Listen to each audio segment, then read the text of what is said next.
محترم، پہلی بات تو یہ ہے کہ غیر مسلم بھی یہ اچھی طرح جانتے ہیں کہ مسلمانوں کو مٹانے کے لیے، مسلمانوں کو زیر کرنے کے لیے صرف اور صرف ایک ہی طریقہ ہے کہ ان لوگوں کے دلوں سے محبت مصطفیٰ نکال دی جائے۔ تبھی تو یہودی یہ ہتھ کنڈے استعمال کرتے تھے۔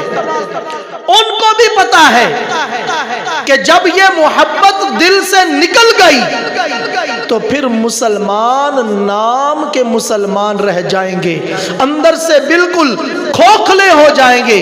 علامہ اقبال کی نظم ہے جس میں علامہ اقبال رحمت اللہ تعالی علیہ نے غیر مسلموں کی سازشیں بتائیں۔ اقبال کہتا ہے کہ ابلیس نے غیر مسلموں کو مشورہ دیا۔ وہ کیا مشورہ دیا؟ ابلیس نے غیر مسلموں کو یہ کہا کہ وہ فاقہ کش کہ موت سے ڈرتا نہیں، روح محمد اس کے بدن سے نکال دو۔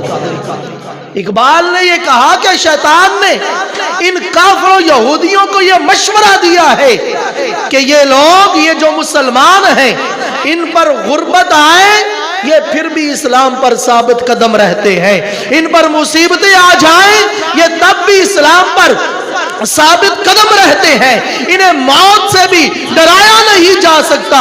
ان لوگوں کو صرف اور صرف اسلام سے دور کرنے کا ایک طریقہ ہے۔ وہ طریقہ کیا ہے؟